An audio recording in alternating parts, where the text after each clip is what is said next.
Je m'appelle Adalbert Didier Ntonga, je suis d'origine camerounaise, j'ai 43 ans et actuellement diacre en vue du presbytérat.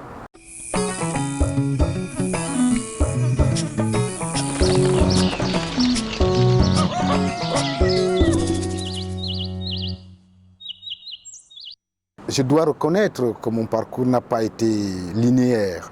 J'ai été d'abord religieux, frère du Sacré-Cœur, et c'est de la consécration religieuse que je me retrouve au sacerdoce.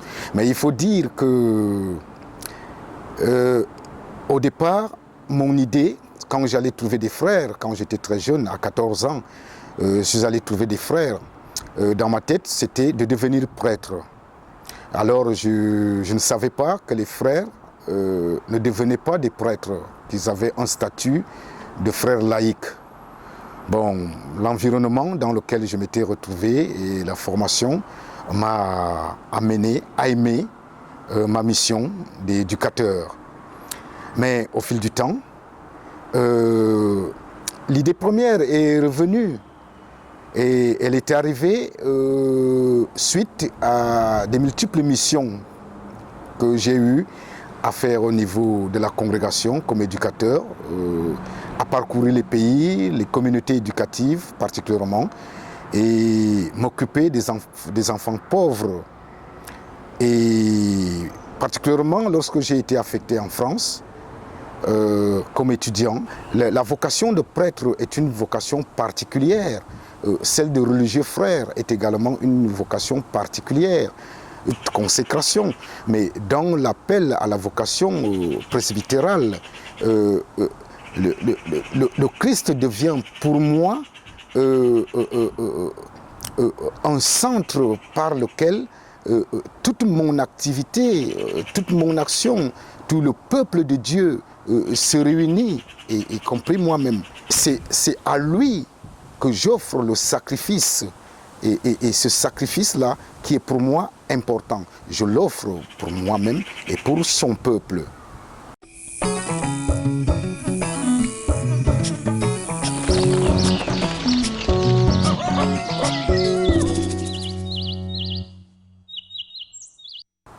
Ma rencontre avec le Christ est d'abord une rencontre singulière et personnelle, parce que le Christ est venu vers moi. Ce n'est pas moi qui suis allé vers le Christ. C'est le Christ qui est venu vers moi. C'est lui qui m'a appelé et c'est lui qui me guide. C'est lui qui me montre le chemin. Et c'est ce chemin-là que je suis. Mais entre lui et moi, il y a une mission.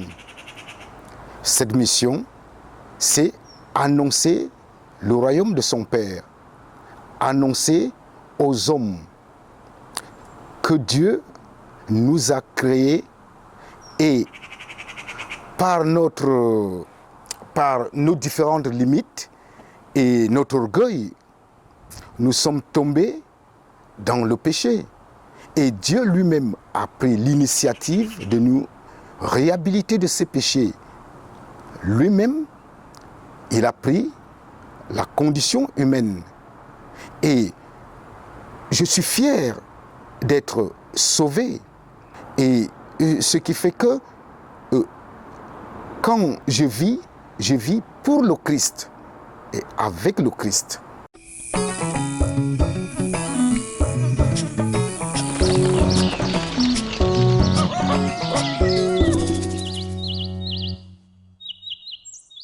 Lève-toi, prends ton grabat et va-t'en chez toi.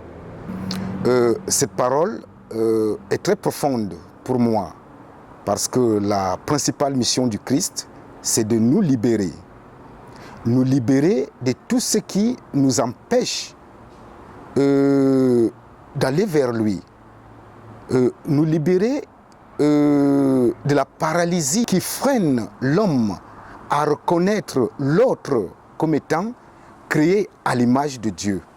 Et le Christ, durant toute sa mission, n'a fait qu'enseigner l'amour et guérir. Il a guéri les maux de tout genre. Et pour moi, être debout, c'est l'essentiel, c'est la principale mission du Christ. Et quand il dit au paralytique, lève-toi, prends ton grabat, je vois le Christ en train de le dire aujourd'hui aux mal-aimés, aux personnes fragiles, aux malades et tous ceux qui éprouvent des difficultés aujourd'hui. Et cette parole, pour moi, je pense que je la porte tous les jours sur mon chemin de pastoral. Je suis à l'aumônerie de l'hôpital et je vois des malades.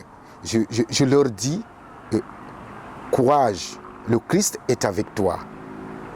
Courage, le Christ ne t'abandonne pas. Et j'ai envie de leur dire, lève-toi. Ils n'ont pas de grabat autour d'eux, mais j'ai envie de leur dire, lève-toi et marche.